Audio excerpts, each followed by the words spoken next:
Maka pada malam ini kita akan bicarakan satu tajuk yang khusus. Mudah-mudahan bermanfaat kepada saya dan kepada kita semua, iaitu kita bicarakan tajuk checklist Ramadan, 23 ciri manusia yang berjaya pada pandangan Allah. Assalamualaikum warahmatullahi wabarakatuh. Bismillahirrahmanirrahim. Alhamdulillahi rabbil alamin. Assalatu wassalamu ala ashrafil anbiya'i wal mursalin wa ala alihi wa sahbihi ajma'in, amma ba'du. Yang sama-sama kita hormati dan kita muliakan Tuan Nazir Masjid Al-Falah USJ 9 Subang Jaya bersama dengan ahli jawatan kuasa masjid Tuan Imam Al-Mukarram Al-Fadil Ustaz Muhammad Zuhairi bin Yusuf, Tuan Bilal, para alim ulama, pemimpin-pemimpin masyarakat, para habaib, muslimin, muslimat, hadirin, hadirat, dan tak dilupakan kepada para pelayar yang melayari kuliah maghrib kita pada hari ini, pada hari Rabu tanggal 8 Mac 2023. Moga-moga kita semua termasuk dalam kalangan hamba-hamba Allah yang dimuliakan di sisinya pada malam ini. Amin ya rabbal alamin. Sempena dengan kurang-kurang lebih 14 hari ataupun 2 minggu lagi menjelangnya Ramadan Al-Mubarak, maka pada malam ini kita akan bicarakan satu tajuk yang khusus. Mudah-mudahan bermanfaat kepada saya dan kepada kita semua, iaitu kita bicarakan tajuk checklist Ramadan, 23 ciri manusia yang berjaya pada pandangan Allah. Checklist Ramadan, 23 ciri manusia yang berjaya pada penilaian Allah. Para jamaah sekalian, Islam merupakan suatu agama yang menyuruh umatnya agar mencipta kejayaan. Buktinya, di dalam Al-Quran, kalimah kejayaan. Kejayaan ni disebut dalam bahasa Arabnya Al-Falah. Masjid kita ni Masjid Al-Falah. Masjid untuk kita mencipta kejayaan. Dalam Al-Quran, Allah ulang kalimah kejayaan ataupun dalam bahasa Arabnya mencecah sebanyak 40 kali kalimah Al-Falah ini. Kalau kita rajin susun ataupun kita rajin kaji kalimah Al-Falah dalam bentuk systematic literature review, maka kita akan jumpa perkataan Al-Falah ini Allah ulang dalam bentuk fi'il madhi. Dalam bahasa Arab disebut fi'il madhi. Ataupun dalam bahasa Inggerisnya disebut past tense. Allah ulang sebanyak 4 kali. Dalam bentuk fi'il mudhari' ataupun dalam bahasa Inggerisnya disebut future tense ataupun present tense, Allah ulang sebanyak 23 kali. Dan dalam bentuk isim fa'il, iaitu orang yang berjaya, Allah ulang sebanyak 13 kali. 4 campur 23 campur 13, maka kita dapati kalimah Al-Falah, iaitu kejayaan dalam Al-Quran, ada sebanyak 40 kali. Ini menjadi bukti bahawasanya Islam satu agama yang menyuruh penganutnya, umatnya mencipta kejayaan dalam hidup. Cuma penilaian kejayaan manusia pada neraca pandangan manusia dengan kejayaan manusia pada penilaian Allah, dia tidak sama. Dia tak sama. Manusia melihat orang lain itu berjaya, dia hanya melihat kepada direction tertentu sahaja. Dia hanya melihat pertimbangan tertentu sahaja. Dia hanya mengukur berdasarkan kelebihan tertentu sahaja. Contoh, kalau awak ada harta lebih banyak dari saya, awak orang berjaya. Awak ada rumah yang lebih besar daripada saya, awaklah orang berjaya. Awak ada kereta yang mewah, awaklah orang berjaya. Awak ada pendidikan yang lebih banyak dari saya, awaklah orang berjaya.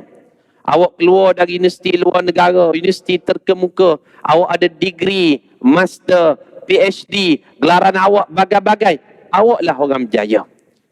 Ataupun oleh kerana awak menjulang Piala Dunia, awaklah dikenali sebagai GOAT, GOAT, greatest of all time, Lionel Messi.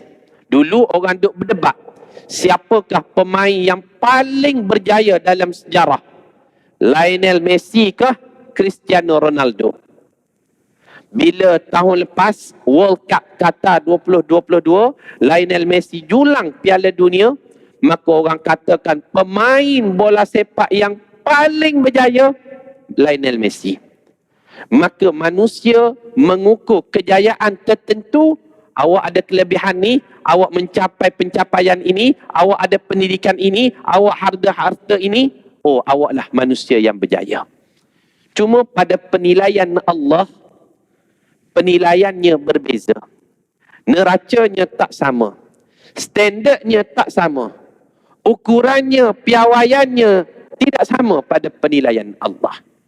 Maka di dalam Al-Quran, bila Allah gandingkan 40 kalimah al-falah dalam pelbagai versi, sama ada fi'il mudhari'nya, madinya, isim fa'ilnya, 40 kalimah kejayaan ini digandingkan dengan 23 ciri manusia yang berjaya pada penilaian Allah.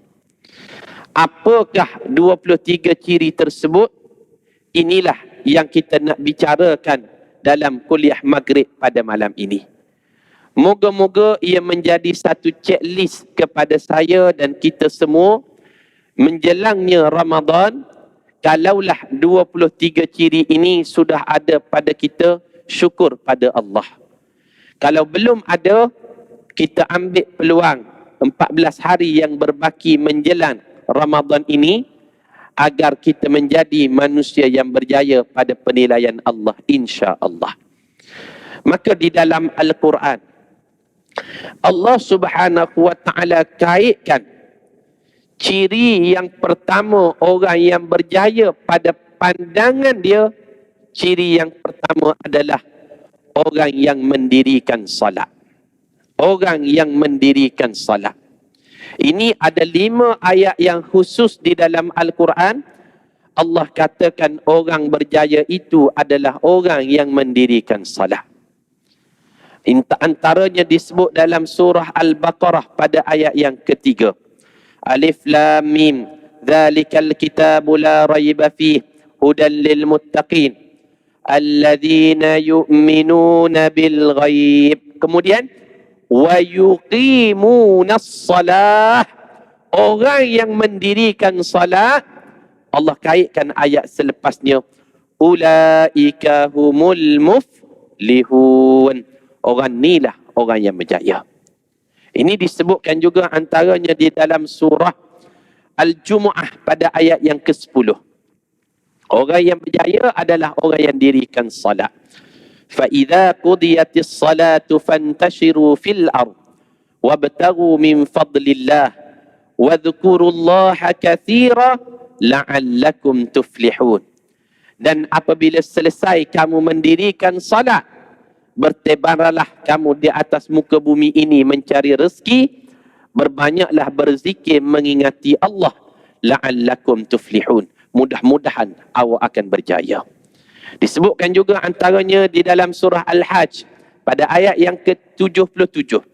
Ya ayyuhalladzina amanu ruk'u wasjudu wa'budu waf'alul khaira la'allakum tuflihun. Wahai orang-orang beriman, rukuklah, sujudlah, sembahlah Allah, la'allakum tuflihun, awak akan berjaya. Disebutkan juga antaranya di dalam surah Luqman pada ayat yang ketiga dan ayat yang keempat. Allah Subhanahu wa taala berfirman, alladzina yuqimunas salah wa yu'tunaz zakah wa hum bil akhirati hum yuqinun ulaika ala hudam min rabbihim wa ulaika humul muflihun. Dan disebutkan juga di dalam surah Al-Mu'minun pada ayat yang kedua, qad aflahal mu'minun, pasti akan berjaya orang beriman. Orang beriman macam mana? Alladzina hum fi salatihim khashi'un. Orang beriman yang apabila dia dirikan salat, dia dirikan salat dengan khusyuk. Maka ulama simpulkan, salah satu daripada 23 ciri manusia yang berjaya pada penilaian Allah, manusia itu yang mendirikan salat. Walaupun apa statusnya, dia dapat status di dunia manusia yang paling kaya di atas muka bumi. 10 manusia yang terkaya di Malaysia. Tetapi kalau dia tidak dirikan salat, maka pada mata manusia dia berjaya, tetapi pada pandangan Allah dia tidak menempah kejayaan tersebut. Kerana apa? Orang yang pertama, orang yang berjaya itu orang yang mendirikan salat. Pada malam ni insya-Allah saya sampaikan 23 ciri manusia yang berjaya pada penilaian Allah. Moga-moga ia boleh menjadi checklist kepada kita menjelang Ramadan Al-Mubarak. Yang kedua, para jemaah sekalian, orang yang berjaya pada penilaian Allah yang keduanya adalah orang yang taat kepada perintah Allah dan dia beramal soleh. Taat kepada perintah Allah dan dibuktikan ketaatan itu dengan beramal soleh. Ini ada 7 ayat spesifik yang dikaitkan dengan ciri yang kedua ini. Ini anda sebut secara ringkas sajalah. Surah Al-A'la ayat yang ke-14. Qad aflaha man tazakka. Disebut dalam surah Asy-Syams ayat yang ke-9. Al-Ma'idah ayat 35. Al-Hajj ayat 77. An-Nur ayat 51. At-Taghabun ayat yang ke-16. Dan Al-Qasas pada ayat yang ke-67. Tuan-tuan tak sempat salin, tak apa, ada rakaman. Nanti kita buat catatan lah ayat-ayat mana nanti. Kalau kita boleh buat nota dan kita agihkan ayat-ayat tersebut kepada para jemaah, itu ganjaran pahala yang paling besar bagi orang yang berjihad pada jalan Allah, insya-Allah. Anda sebut secara ringkas saja. Bukan kuliah saja ni, ada bagi homework jugalah. Tak best juga kuliah saja tak. Kena ada homework juga pada para jemaah. Ayat mana, daripada surah mana, insya-Allah nanti kita balik cari. Yang ketiga, orang yang berjaya pada pandangan Allah adalah orang yang takut kepada Allah lebih berbanding dengan takut kepada yang lain. Ini orang berjaya. Dengan kata lain, dia mendahulukan Allah dalam segala macam hal, segala macam urusan, berbanding dia dahulukan urusan-urusan yang lain. Orang ni orang berjaya. Ini ada 4 ayat. Al-Baqarah ayat 189, Al-Ma'idah ayat 35 dan ayat yang ke-100, dan At-Taghabun pada ayat yang ke-16. Ini ciri yang ketiga. Yang keempat, orang yang berjaya pada penilaian Allah, yang keempat cirinya adalah orang yang tidak makan riba. Orang yang tidak makan riba. Ini disebut satu ayat dalam Ali Imran ayat 130. Yang kelima, orang yang berjaya pada penilaian Allah, orang yang berjihad pada jalan Allah. Berjihad ni bukan bermaksud mengangkat senjata semata-mata tak. Salah satu cabang jihad adalah menuntut ilmu. Man kharaja fi talabil ilmi fahuwa fi sabilillah hatta yarji'a. Hadis riwayat Imam Tirmizi. Siapa yang keluar dari rumahnya dengan niat mencari ilmu, dia sedang berjihad pada jalan Allah hingga dia pulang. Orang menuntut ilmu, orang berjaya. Ini ada 3 ayat. Al-Ma'idah ayat 35, Al-Anfal ayat yang ke-45 dan At-Taubah ayat yang ke-88. Itu ciri yang kelima. Ciri yang keenam, yang ketujuh, yang ke-8, yang ke-9. Ana ulang. Ciri yang keenam, 7, 8, 9. Ini disebut pada satu ayat je, iaitu surah Al-Ma'idah pada ayat yang ke-90. Ciri yang keenam, orang yang berjaya adalah orang yang tidak minum arak. Ciri yang ketujuh, orang yang tidak berjudi. Ciri yang ke-8, orang yang tidak syirikkan Allah. Ciri yang ke-9, dia tidak meramal nasib, tidak tilik nasib. Ini disebut pada satu ayat je. Al-Ma'idah ayat yang ke-90. Tuan-tuan pernah dengar ayat ni? Ya ayyuhalladzina amanu innamal khamru wal maisiru wal ansabu wal azlamu rijsum min amalis syaitan fajtanibuhu la'allakum tuflihun. Wahai orang-orang beriman, jauhilah 4 perkara ni. Apa dia?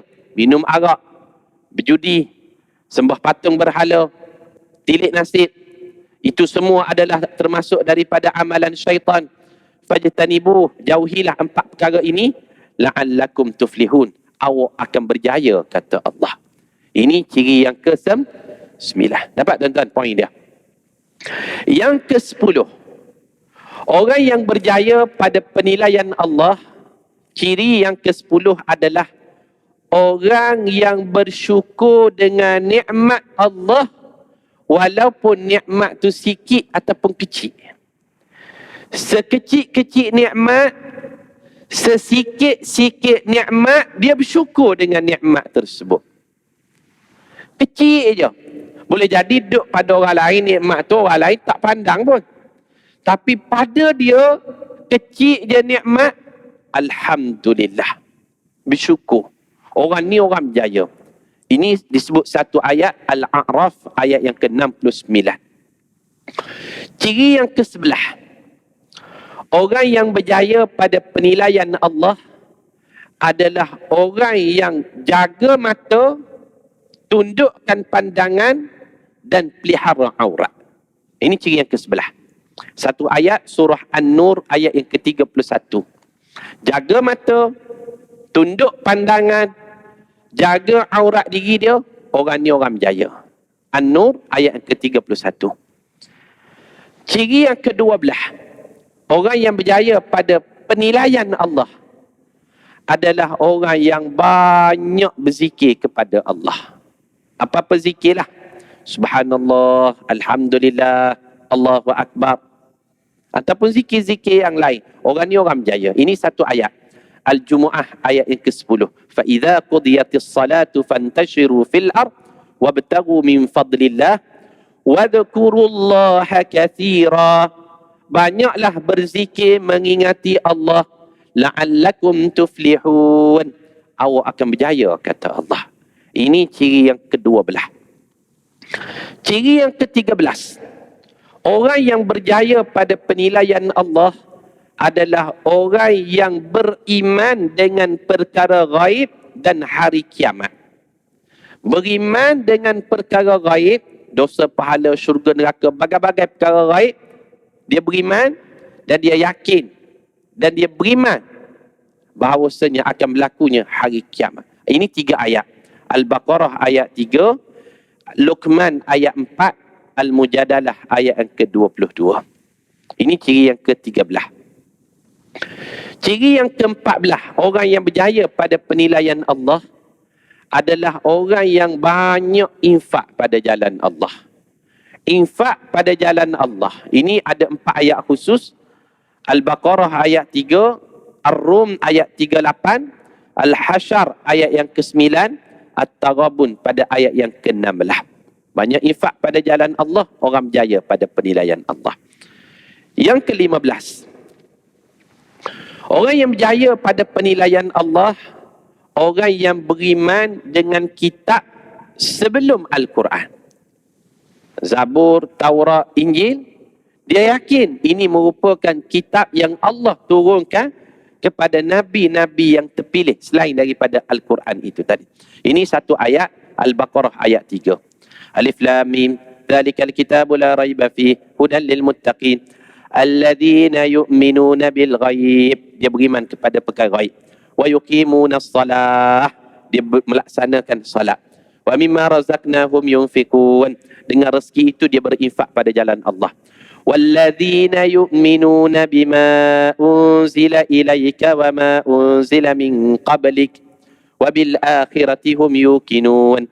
Dia juga beriman dengan kitab-kitab sebelum Al-Quran, Zabur, Taurat, Injil, dan dia yakin dengan adanya hari akhirat.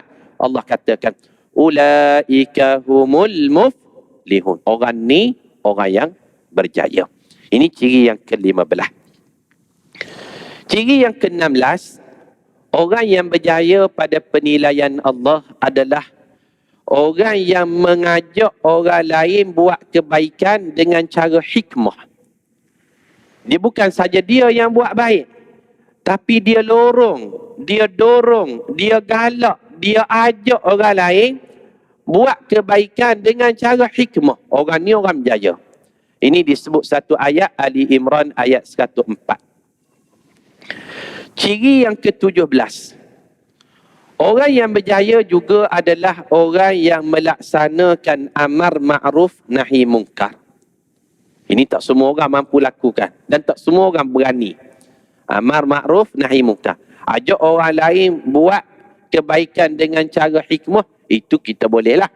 Tapi melaksanakan amar ma'ruf nahi mungkar ni tak semua orang ada kekuatan. Siapa yang buat demikian, orang ni orang berjaya. Ini ada dua ayat, Ali Imran ayat 104, Al-A'raf ayat 157.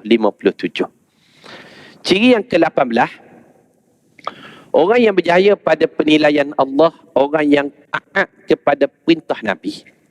Bila Rasulullah sallallahu alaihi wasallam buat keputusan sekian, sami'na wa ata'na. Dia taat dengan keputusan dan perintah Nabi, orang ni orang berjaya. Ini satu ayat Al-A'raf ayat 157. Yang ke-19, orang berjaya pada penilaian Allah, orang yang bayar zakat. Ini ada dua ayat, Al-A'raf ayat 157 dan Al-Mu'minun ayat yang keempat. Ciri yang ke-20, orang berjaya pada penilaian Allah, orang yang sentiasa bertaubat kepada Allah. Sama ada dosa kecil ataupun dosa besar. Dia sentiasa istighfar kepada Allah. Kalau dosa besar, dia taubat nasuha kepada Allah. Orang ni orang berjaya. Ini ada satu ayat, Al-Qasas ayat yang ke-67. Ciri yang ke-21, orang berjaya pada penilaian Allah, orang yang tinggalkan perkara yang sia-sia dan tidak ada manfaat iman dan amal. Perkara tak ada faedah, tak menambahkan pahala, tak menambahkan iman, tak menambahkan amal. Perkara tak ada manfaat. Orang ni orang berjaya. Ini satu ayat Al-Mu'minun ayat 3. Ciri yang ke-22, orang berjaya adalah orang yang tidak mendekati langkah zina. Bukan tak berzina, mendekati langkah zina pun dia tidak dekat, orang ni orang berjaya. Ini satu ayat Al-Mu'minun ayat 5. Dan last sekali, dalam Al-Quran, bila Allah sebut perkataan Al-Falah, dikaitkan dengan ciri yang ke-23 orang berjaya, orang itu adalah orang yang menunaikan amanah dan tepati janji. Ini satu ayat Al-Mu'minun pada ayat yang ke-8. Jadi, total lengkapnya 23 ciri. Bila Allah gunakan perkataan Al-Falah, Al-Falah maknanya kejayaan, ada 40 kalimah tersebut, maka dikaitkan kalimah itu dengan 23 ciri tadi, orang yang berjaya pada penilaian Allah. Para jemaah sekalian, cumanya kalau kita perasan, sedar ataupun tidak, kita umat Islam setiap hari berulang kali, berkali-kali kita diseru untuk tempah kejayaan. Kalimahnya di mana? Muazzin akan mengalunkan salah satu daripada kalimah azan, hayya 'alal falah. Mesti al-falah. Hayya 'alal falah. Hayya, jom, 'alal falah, kita tempah kejayaan. Paling kurang 5 kali sehari. Betul tak?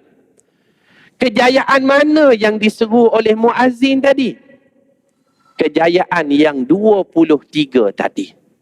Wahai orang beriman, jom kita tempah kejayaan. Kejayaan yang mana? 23 tadi. Apa 23 tersebut?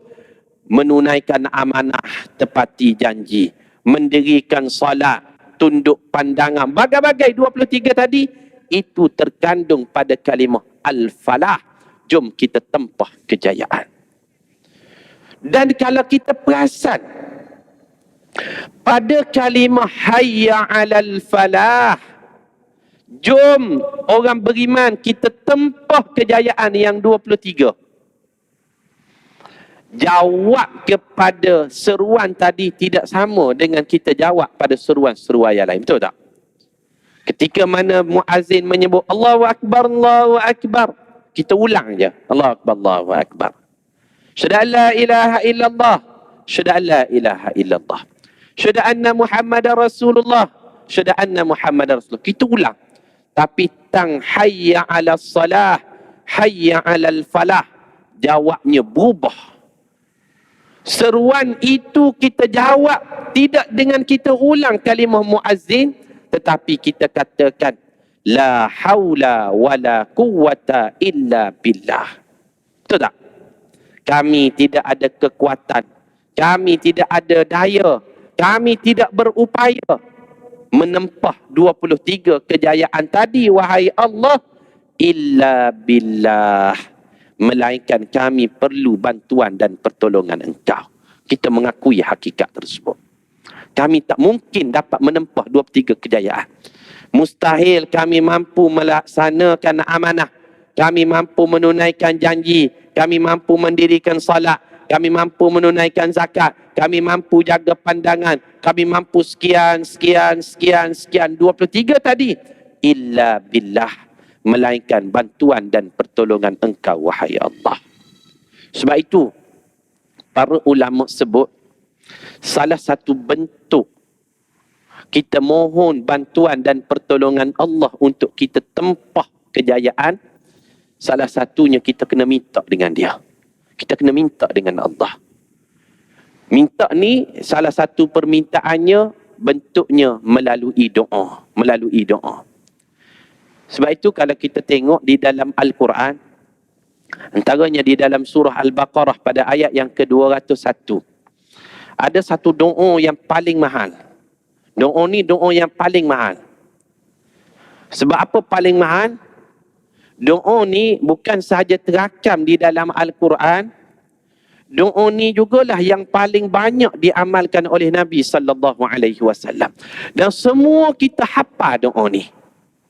Doa kita mohon dengan Allah agar kita berjaya menempah kejayaan di dunia, menempah kejayaan di hari akhirat. Surah Al-Baqarah ayat yang ke-201. Wa minhum man yaqulu rabbana atina fid dunya hasanah wa fil akhirati hasanah wa qina adzaban nar. Dan dalam kalangan mereka yang berjaya itu, may yaqulu rabbana atina fid dunya hasanah, mereka sentiasa mohon dengan Allah, minta dengan Allah, wahai Allah, bantulah kami dengan diberikan kebaikan kepada kami di dunia. Hasanah bermakna al-falah, kebaikan itu dengan maksud kejayaan di dunia. Wa fil akhirati hasanah, kebaikan di hari akhirat dengan makna kejayaan di hari akhirat. Wa qina adzaban nar, dan berikanlah kepada kami tidak ditransitkan ke dalam neraka di hari akhirat kelak. Maha doa ni. Doa ni orang lama sebut doa sarwa jagat. Kalau kita pernah dengar kataan sarwa jagat, pernah dengar ke? Tak pernah Sarwa jagat ni dengan maksud makan keliling doa ni. Kenapa disebut doa ni doa sarwa jagat makan keliling? Sebab dia merangkumi semua. Atas bawah, depan belakang, kiri kanan. Dunia dapat, akhirat dapat. Doa ni, Rabbana atina ni. Bahkan dalam satu hadis riwayat Imam Bukhari, hadis ni sahih, grade A punya hadis. Seorang sahabat Nabi namanya Anas bin Malik. Anas bin Malik ni dia sahabat kanan Nabi lah. Hadis banyak riwayat Anas. Anas ni kalau kita kira sekarang ni, dia adalah SUSK Nabi. Setiausaha sulit kanan Nabi. Rasulullah dia ada 3 orang setiausaha sulit dia. Yang pertama setiausaha sulit Nabi itu adalah Huzaifah Al-Yamani. Dia dikenali sebagai penyimpan rahsia Nabi. Grade perkhidmatan dia jusasi. Huzaifah Al-Yamani ni. Ada orang yang lebih kanan daripada Huzaifah, iaitu Anas bin Malik. Anas bin Malik, pangkat dia SUSK, setiausaha sulit kanan. Grade perkhidmatan dia jusabi lah kalau kita kira sekarang. Dan ada yang lebih kanan daripada Anas, iaitu Bilal bin Rabah. Bilal bin Rabah ni kanan betul lah. Dia boleh masuk bilik baginda ni, masuk begitu je, orang lain tak boleh masuk. Setakat luar rumah je. Anas bin Malik dalam rumah. Bilal bin Rabah dalam bilik. Sebab dia muazzin yang boleh jemput Rasulullah daripada tempat solat sunat Nabi. Rasulullah solat sunat dalam bilik dia. Yang boleh masuk ke dalam bilik Nabi, wahai Rasulullah, sahabat lain dah siap dah buat saf. Bilal bin Rabah je. Bilal bin Rabah dia KSUSK. Ketua setiausaha sulit kanan. Grade perkhidmatan dia jusai. Dia memang kanan betul lah. Kalau yang set pol Nabi ada 4 orang. Setiausaha politik, bahagian politik takbirah ni. Abu Bakar, Umar, Usman, Ali. Tapi bahagian sulit, dalaman, rumah tangga, bagai-bagai, 3 orang ni lah disampaikan. Bilal, Anas, Huzaifah. Kata Anas, ada satu hadis riwayat daripada Anas. Kana aktsaru du'ain Nabi sallallahu alaihi wasallam, Allahumma rabbana atina fid dunya hasanah wa fil akhirati hasanah wa qina azabannar. Kata Anas, doa yang paling banyak diamalkan Nabi, doa ni. Rabbana atina fid dunya hasanah sampai habis. Doa lain baca juga. Doa lain ada juga dalam Al-Quran. Tetapi tidak sebanyak yang diamalkan doa Rabbana atina sampai habis tadi. Ini Anas bin Malik sebut.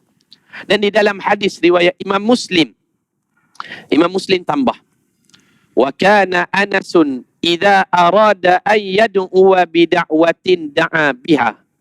Dia kata Anas bin Malik kalau dia doa sesuatu, dia akan tambah di hujungnya dengan Rabbana atina fid dunya hasanah sampai habis. Ini kata Imam Muslim. Contoh kan, kita kalau nak minum air ataupun nak makan, kita hanya baca doa makan je lah kan. Allahumma barik lana fima razaqtana wa qina azabannar, makan je lah.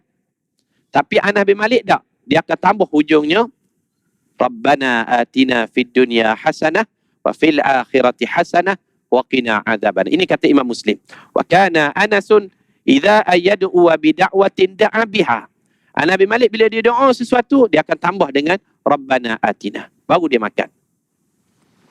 Contoh macam tu. Kalau dia nak naik kenderaan, kalau kita doa naik kenderaan je lah. Subhanallazi sakhkhara lana sampai habis. Tapi Anas bin Malik tak, dia akan tambah Rabbana atina. Kalau nak tidur malam nanti kan, kita baca doa tidur je lah. Lepas tu tidur lah. Bismika amutu wa ahya. Jangan baca sekarang doa ni, payah tidur nanti. Anas bin Malik dia akan tambah Rabbana atina fid dunya hasanah wa fil akhirati hasanah wa qina azabannar. Sebab doa ni dia terangkum kebaikan dunia, kebaikan akhirat. Tak minta yang lain pun okey lah, sebab di cover oleh doa ni dah. Sebab itulah doa ni sunat untuk kita baca sekiranya kalau kita pergi buat umrah. Ramai orang buat umrah sekarang ni. Antara tempat rukun Yamani lampu hijau tu nak ke Hajarul Aswad, apa yang sunat untuk kita baca kan? Nak berzikir boleh, tapi yang paling afdal kita baca doa ni. Rabbana atina fid dunya hasanah wa fil akhirati hasanah wa qina azabannar wa adkhilnal jannata ma'al abrar ya aziz ya ghaffar ya rabbal alamin. Habis satu pusingan. Dari rukun Yamani ke Hajarul Aswad, Rabbana balik. Ini yang paling afdal. Bahkan kalau kita diberilah peluang kesempatan untuk kucup Hajarul Aswad. Ini BC punya cerita lah, before COVID. Sekarang ni payah dah. Tempoh 5-10 saat kita kucup Hajarul Aswad. Kita nak minta apa? Macam-macam kalau kita nak minta. Tak sempat masa, betul tak? Tak ada doa lagi, orang ketarik dah. Maka ada satu doa yang afdal ketika itu, kita bacakan, Rabbana atina fid dunya hasanah wa fil akhirati hasanah wa qina adzabannar. Doa ni mahal. Bukan setakat kita tahu, orang bukan Islam pun kadang-kadang dia tahu doa Rabbana atina ni, dia tahu. Sebab selalu dengar kan. Ada orang cerita lah, ini ada rakaman ni. Tak apalah, cerita lah. Orang cerita. Dulu, mendiang Samiwelu, tuan-tuan boleh jadi kenal kot. Samiwelu kan, Tun Samiwelu. Dia lama jadi Menteri Kerja Raya dulu kan. Biasanya program-program kerajaan, awalnya akan dimulakan dengan doa kan. Akan seorang ustaz datang, naik pentas baca doa dulu. Adalah satu hari tu, ustaz tadi, dia tidak baca Rabbana Atina. Dia baca Subhana Rabbika Rabbil Izzati Amma Yasifun wa salamun alal mursalin walhamdulillahi Rabbil Alamin. Kalau baca yang ni, dia channel lain. Dia tak akan jumpa Rabbana Atina sebagai penutup dia. Yang ni TV9, yang ni TV1. Channel lain. Ni Samiwelu ni dia pernah dengar Rabbana Atina kan. Bila tak ada baca Rabbana Atina, baca Subhana Rabbika Rabbil Izzati Amma Yasifun, dia tanyalah orang kat bawah tu. Itu Rabbana tak ada mari ke malam hari ni, dia kata. Tak ada dengar, tak ada mari ke, dia kata. Dia pun biasa dengar juga Rabbana Atina. Mahalnya doa ni tuan-tuan. Bahkan kita kalau tahlil lama-lama kan. Oh, Imam Syekh tahlil tu baca panjang doa. Macam-macam. Allahumma fillahu marhamu bagai-bagai. Tangan tu tadi tinggi lah awal-awal. Bila panjang sangat letak atas pohon lah. Kira sabkau pada imam je lah. Tapi bila dengar Rabbana Atina, dia angkat balik. Sebab dia tahu dah nak habis dah doa tadi. Kira penutup. Kadang-kadang saya pesan juga ke imam-imam ni. Awak kadang-kadang khianat dah sikit. Awak baca Rabbana Atina, awak bertambung lagi dengan doa lain. Tapi jemaah lah marahnya. Marahlah jemaah. Tapi tuan-tuan balik pada cerita kita. Apa yang terkandung pada Rabbana Atina fid dunya hasanah? Ada 14 permintaan. Manakala bagi wafil akhirati hasanah, kata ulama ada 8 permintaan. Anda sebut secara ringkas. 14 permintaan. Yang pertama, kita minta taufik dan hidayah. Yang kedua, kita minta kefahaman dalam agama. Yang ketiga, kita minta istiqamah dalam amal soleh. Yang keempat, kita minta ilmu yang bermanfaat. Yang kelima, kita minta isteri salihah. Ada panjang lagi lah. Jadi anda berhenti di sini dulu. Kalau nak tahunya, kita sambunglah pada kongsian yang akan datang insya-Allah. Wallahu alam. Terima kasih di atas perhatian. Maaf di atas kesilapan. Assalamualaikum warahmatullahi wabarakatuh.